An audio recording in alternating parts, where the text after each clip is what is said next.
The one law, HB 591, is the tax abatement. That has to do with using wasted gas.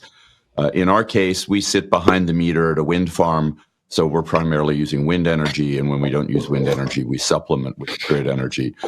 So that doesn't have a direct impact on us per se, but it does help miners who essentially are using flare gas in oil fields, which is a great thing because methane gas is 80 times more damaging to the environment than carbon dioxide.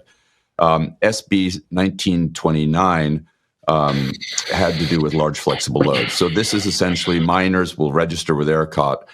In this way, they essentially are signed into the program for large flexible loads where ERCOT is able to send signals to them to curtail. And this is part of how the load balancing of the grid works with Bitcoin miners.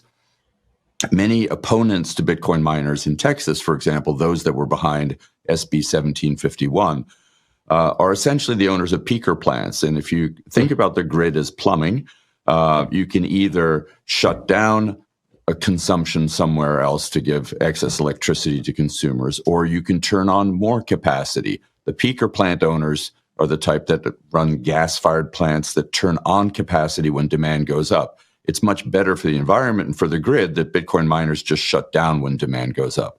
And so it's a much more symbiotic benefit to consumers and to the grid in Texas. So we're very happy that all these laws ended up having the outcomes that they did.